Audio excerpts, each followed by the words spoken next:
好簡單嘅啫，邊邊有接住嘅，就嗰隻腳向後啦，呢隻手就向天啦。好啦，基本上就指向前。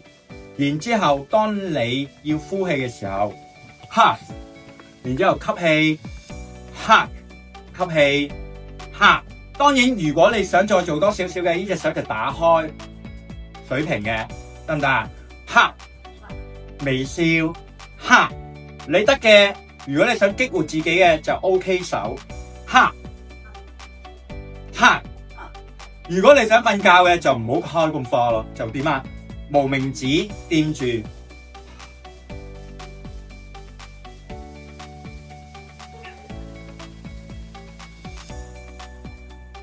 個意思就係呼氣同吸氣嘅比例會調節嘅，吸氣耐啲你就激活交感神經，呼氣耐啲就激活副交感神經，即係瞓覺會好啲。